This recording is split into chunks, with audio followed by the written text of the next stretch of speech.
Assalamualaikum warahmatullahi taala wabarakatuh. Terima kasih sidang hadirin masih lagi bersama dengan channel seadanya. Baik, sidang kita pada pagi ini saya panggil sidang bagi penonton channel YouTube saya dah ambil maklum akan perkataan sidang iaitu muzakarah, perbincangan sesama kita orang-orang Melayu. Jadi sidang kita pada pagi ini Melayu Rahsia Akhir Zaman. Sebuah kisah ujian kepada anak-anak bangsa dizahirkan di kala detik ketika waktu ini. Jadi Melayu itu ada rahsianya akhir zaman, maka kita perlulah mengenali akan warisan dan juga jati diri kita. Jadi pada sidang pagi ini kita lihat di belakang kita sebuah gambar. Sebuah gambar akan seorang Melayu yang bertanjak, berkeris daripada cahaya yang dijunjung di dulang ke langit dan ada kepak dan sayapnya. Lantas pada pagi ini, di dalam kita membicarakan kepada anak-anak kita, bangsa kita, orang kita, kaum kita di tanah Bonda Pertiwi. Saya hendak memulakan bicara rahsianya bangsa Melayu ini di dalam satu konteks, iaitu malam ini, hari ini atau esok. Tidak ada jaminan saya dan sidang penonton masih ada di muka bumi. Kita bisa saja dijemput kembali oleh Yang Maha Pengasih dan Maha Penyayang. Maka pada hari kita dijemput kembali, apakah pesanan kita, wasiat kita, pencerahan, penyaksian dan syahadah yang bisa kita berikan pencerahan dengan sebenar-benarnya kepada anak-anak kita, kaum keluarga kita, bangsa kita. Hak mereka dizahirkan sebagai seorang Melayu, putera dan puteri tanah air Bonda Pertiwi. Apakah nilai warisan ini? Adakah warisan ini boleh mempersiapkan diri mereka menceritakan akan hakiki dan kebenarannya wujud dan kenapa mereka dizahirkan melalui kita, ayah dan ibu? Dan daripada ayah dan ibu kita, kenapa kita zahir sebagai permata cahaya mereka? Maka sidang ini dimulakan dengan babak yang amat berat, iaitu amanah tanggungjawab dan pengenalan diri selaku hamba sahaya di bumi Melayu, iaitu hamba, the servant of God, Tuhanan Yang Maha Esa. Andai ayah dan ibu, datuk dan nenek gagal menjadi saksi dan menyaksikan dan menyatakan kepada putera dan puteri tanah air Bonda Pertiwi akan penyaksian, kesaksian, lafaz dan kalimah kenapa mereka ada di muka bumi. Ini adalah amanah yang amat berat. Jadi di dalam saya pagi ini membicarakan sebuah kisah dan kajian saya akan pakaian dan busana leluhur saya. Di dalam kita hendak mengenali warisan bangsa Melayu yang agung, yang telah hilang di telan zaman, ditutup dan pemegang-pemegang amanah telah gagal ataupun tidak mahu menyatakan kebenaran akibat peperangan dan sengketa yang telah berlarutan ribuan tahun. Ada orang kata ratus dan ribuan tahun.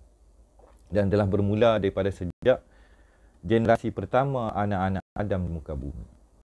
Maka andai sidang pendengar, sidang penonton melihat kembali gambar di belakang video ini, tanjak itu ada alurnya.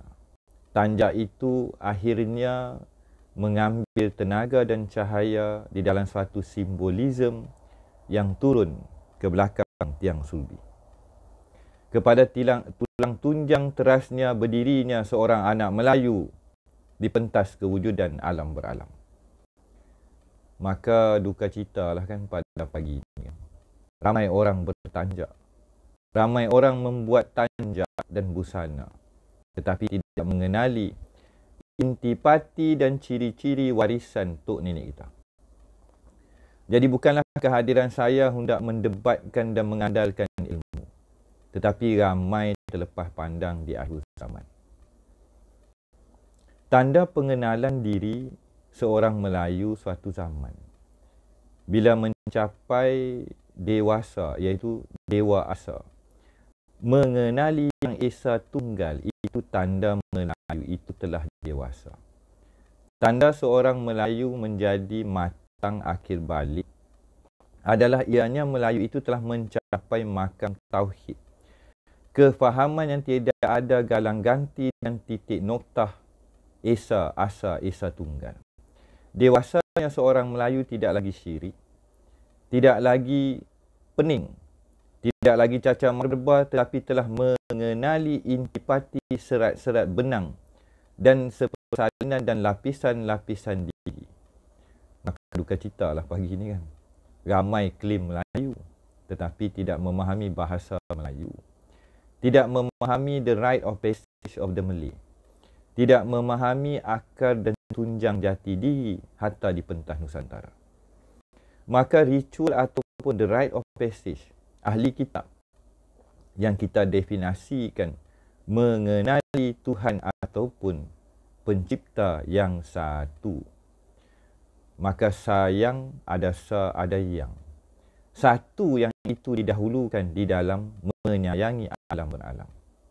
Maka konsep kasih dan sayang wilayah Melayu orang kita tetap meletakkan tauhid dan kesatuan itu pada tunggang. Tunggang, tonjak, ketunggalan. Tunggal. Lantas kita kembali pada gambar di atas. Sedih bukan?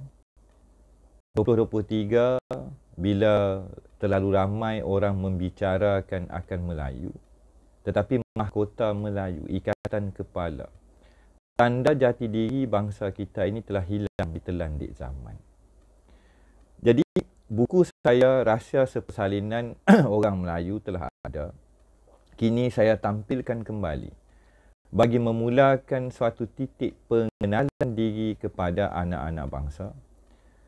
Biar kita tidak ramai, tetapi kita telah melaksanakan amanah kita mengembalikan ingatan kepada keturunan kita. Ini adalah permata yang dikurniakan daripada Yang Maha Kurnia Kaya kepada bangsa Melayu. Bangsa Melayu adalah orang-orang ahli kitab dan ketuhanan asal muasal. Lantas bagi memulakan bicara, jadi depan saya ni adalah tanjak. Ni tanjak kita ni biasanya dia ada bentuk segitiga. Akhirnya dia akan disambungkan di belakangnya yang akan disimpulkan dan akan bertemu dengan titik tengkuk belakang dan tenaga-tenaga alam mengalir ke belakang tulang tunjang. Tulang berdirinya sebatang alif. Maka cerita tanjak di akhir zaman, macam-macam jenis tanjak ada, tetapi nilai tauhid, nilai tenaga, nilai perhubungan, pertalian, sulaman dan akad dengan sekalian tenaga ataupun polariti telah hilang di telan zaman. Jadi gaya dan bentuk macam-macam ada, tetapi tetaplah ada suatu titik di atas yang menceritakan satu titik dan turunnya jantan dan betina Adam dan Hawa di muka bumi. Lantas kalau pada pagi ini kita membicarakan tanda pengenalan seorang Melayu, dewasanya seorang Melayu, pendekarnya, panglimanya, silatnya, mereka dipakaikan tanjak, desta dan ikatan kepala kepada anak-anak bangsa. Maka dewasalah ia tidak lagi syirik melakukan makar ataupun durjana di muka bumi. Ini sebuah kajian, bukan kajian, ini adalah kebenaran yang amat pahit pada pagi. Ramai bertanjak, ramai buat tanjak. Tetapi di mana nilai ketuhanan dan nilai anak yang soleh dan hamba sahaya dan mengenali intipati kepada warisannya, pakaiannya seorang Melayu. Tanda di kepala, mahkotanya anak-anak bangsa menjadi pratontun kepada seluruh alam dan juga muka bumi yang melihat zahirnya terpakainya seorang Melayu di muka bumi. Berjalanlah anak-anak Melayu di muka bumi daripada hujung rambut sampai hujung kaki menyatakan ketuhanannya Esa Tunggal sejati. Ini adalah kajian budaya adat istiadat orang kita. Lantas di pagi ini, andai kita gagal andai kita membiarkan warisan ini hancur dan ditelan di zaman. Permata tauhid, permata ahli kitab dan ketuhanan bangsa ini, bangsa yang tua, telah kita buang. Maka anak-anak kita, permata Allah, kita gagal mengenali dan ketuhanan kita umpama ketuhanan katak di bawah tempurung. Amat rugi, siapa yang bersalah? Salah ibu ayah yang tidak mahu memahami. Salah ibu ayah yang tidak lagi menghormati warisan leluhur. Telah melupakan jalan anak yang soleh dan mengambil jalan anak yang derhaka. Ini sebuah kisah. Kajian pasal Melayu ada berbagai dan bermacam-macam jenis. Lantas, nak tahu lebih banyak akan penceritaan ini, bolehlah order. Saya akan buat cetakan ketiga, rahsia sepersalinan pakaian orang Melayu.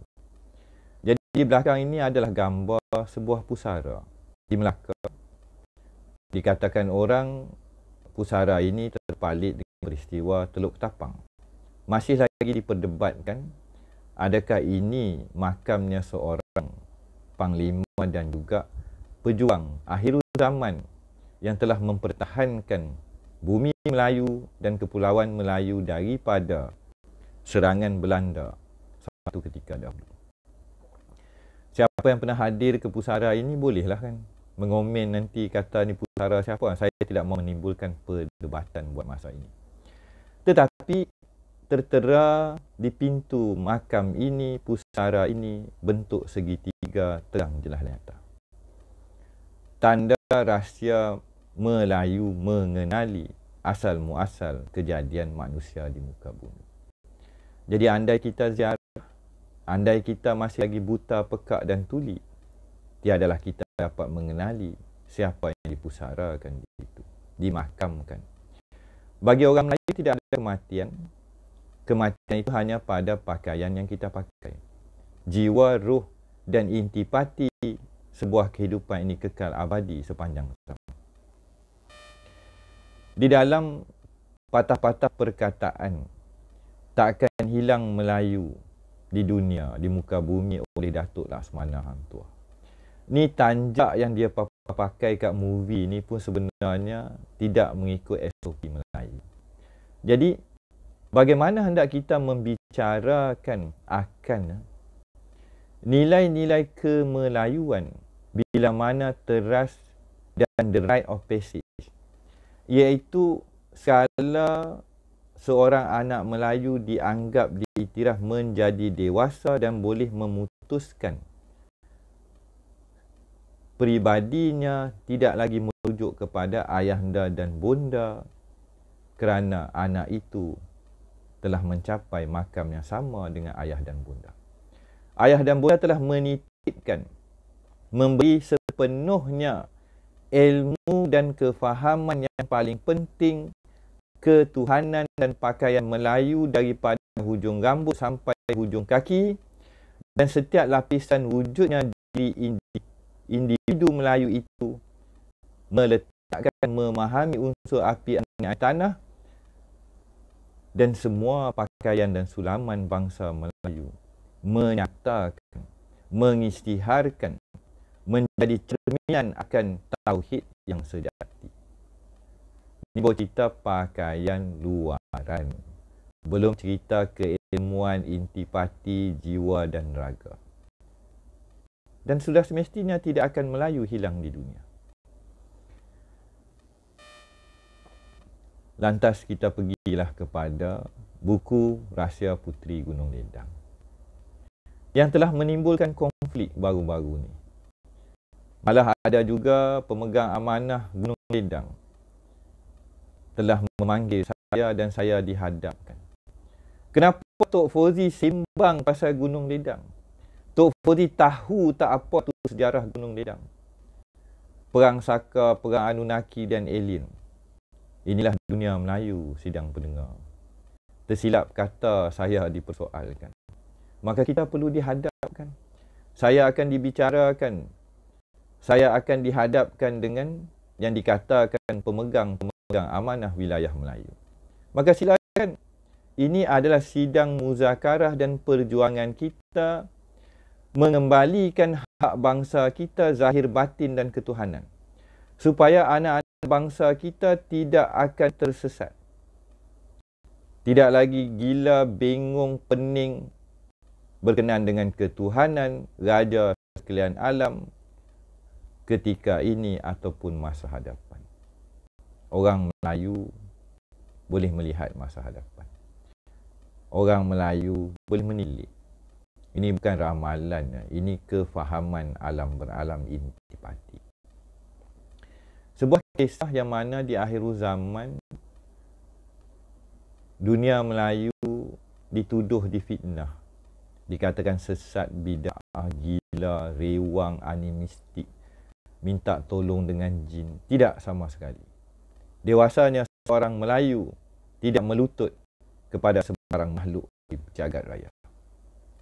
Kita hamba sahaya yang mengesahkan, yang mengiyakan, diiyakan Dia yang satu tunggal sejati. Dan kita orang Melayu mengenali, memahami mata ke mata, hati ke hati dengan utusan terakhir baginda Rasulullah SAW. Orang Melayu tak main benda hayal. Cerita dia berat lah, itu cerita. Lantas, di dalam saya pagi ini membicarakan bidang kisah yang agak berat lah. Berat lah cerita ni. Saya menyentuh isu tanjak. Tanda pengenalan kepala dulu. Jangan cerita baju Melayu. Jangan cerita bahasa Melayu. Jangan cerita jampi mentera, pantun, definisi Melayu. Hampa jawab apa yang orang Melayu pakai. Jadi bila kita jumpa orang Melayu, sama ada dia ikat kepala ke, dia tak ikat kepala ke, dia pakai tanjak ke, tak pakai tanjak ke, orang Melayu ni amat, orang kata amat pelik lah. Dia tak masuk akal punya cerita. Tidak ada dalam konteks sains ke, tapi mereka mengenali sains. Tangga Kenari, alur naga di kaki Gunung Jerai. Alur naga, alur tenaga, alur ketuhanan sebenarnya. Kita tidak pernah menyembah, apatah lagi membesarkan, mengagungkan naga-naga di jagat raya. Naga sostro ke, naga kepala batu ke, naga emas ke, naga silver ke. Naga itu hanyalah sebahagian daripada kisah di dalam kita memahami kewujudan dan the fabric of reality, penciptaan manusia dan ciptaan Allah yang Maha Kuasa di muka bumi. Orang Melayu bukannya sombong merendahkan martabat makhluk-makhluk yang lain, tidak. Kita mengenali dan memahami intipati kewujudannya alam beralam. Lantas, ni cerita menarik lah kan. Ni babak pertama kan. Saya pun kadang tak seimbang lama-lama kan. Di Paguh, makam Sultan Alauddin Riayat Shah Paguh. Kita baca apa yang tertulis di situ. Ada perkataan suci, Sultan Aulia, diiktiraf wali mengenali. Ni kita cerita Sultan, kita bercerita Melayu dewasa tadi, konteks dia amat besar. Jadi kedudukan Sultan Melayu, orang Melayu yang mengenali akan ketuhanan dan diiktiraf sebagai Sultan Wali yang mengenali ketuhanan ada di pentah kita. Lantas depan belakang kita ni, contoh-contoh tanjak lah yang mereka pakai, ikat kepala ke, desta ke, macam-macam style. Tapi ramai terpalit kerana budaya dan dewa asal dan ketuhanan telah hilang. Anak cucu dah hilang arah. Jadi seruan, panggilan, calling ketuhanan bahasa Melayu, pakaian Melayu, adat istiadat Melayu, bagi kita untuk mengembalikan dan menunaikan amanah.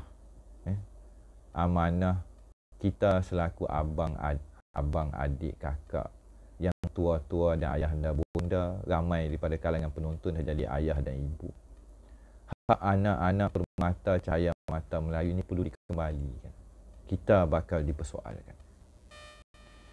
Di dalam konteks sengketa dan kehancuran tapak-tapak tua di tanah Melayu, kehancuran Kedah Tua, Kota Tampan, penyelewengan sejarah yang asal telah menghancurkan jalur dan juga sistem pendidikan ketuhanan dan ahli kitab kepada orang-orang kita. Jadi bagi mengakhiri sidang kita pada pagi ini agak pendek, akan saya sambung di dalam bentuk penulisannya nanti. Sebuah kisah yang amat masyhur di muka bumi akan sebuah kawasan pergunungan yang ada api yang membakar yang tetapi tidak memakan pohon yang dia hinggap. Hinggapnya api di pohon dan ranting itu tidak membakar kerana itu bukanlah api yang panas. Ada cahaya mentari di pusara dan makam di gunung itu, di bukit itu, yang membawa manusia kembali berkalam dengan ketuhanan. Ada di wilayah Melayu. Jadi bagi mengakhiri sidang yang agak ringkas, sama-samalah kita bacakan suratul Al-Fatihah kepada Mak Su, adik mak tua, nama dia tidak dimaklumkan oleh waris. Jadi baru ni adalah waris daripada Perak hantar saya video dia. Jadi bonda ini tetap saya panggil bonda dan puteri. Biasanya bonda ini ada dengan bonda Liha pada suatu zaman dululah di kaki bukit istana Perak. Jadi almarhum bonda Liha telah kembali, disusuli oleh adik dia. Maka pengalaman saya dengan arwah bonda Liha yang saya sebut bonda dan bonda adik dan maksud telah berakhir. Almarhum Haji Ismail Alan Iskandar. Ini kalau saya sebut Alan Iskandar, ramai orang petikai kan. Tapi itulah nama yang disebut pada saya, pun telah kembali. Almarhum Lebai Isa Paduka Majid Paduka Kadir. Keturunannya Tuan Tulis Lebai Isa Grid Paduka Mustafa. Ramai tua-tua wilayah Melayu telah kembali ke rahmatullah, dijemput. Tapi mereka masih ada, masih hidup, tetap kekal di alam beralam. Kitalah yang bakal meneruskan kehidupan kita di muka bumi pada hari ini. Pertemuan yang bertahun dengan arwah bonda Liha dan penceritaan sejarah bumi Perak yang berangkai dengan kisah Rasulullah SAW, berangkai dengan kisah Nabi dan Rasul yang melibatkan tanah Melayu. Insan-insan ini telah kembali. Kan? Kitalah wahai anak-anak bangsa pada hari ini, sebelum kita dijemput kembali, yang perlu mengembalikan ingatan, kasih sayang dan kedudukan tauhid yang sejati. Dan tidaklah sama sekali Melayu itu akan meninggalkan Nabi penghulu dan Rasul akhir zaman, baginda Nabi Muhammad SAW. Maka kisah ini kita akan bersambung. Jadi kita fidyahlah Al-Fatihah. Al-Fatihah.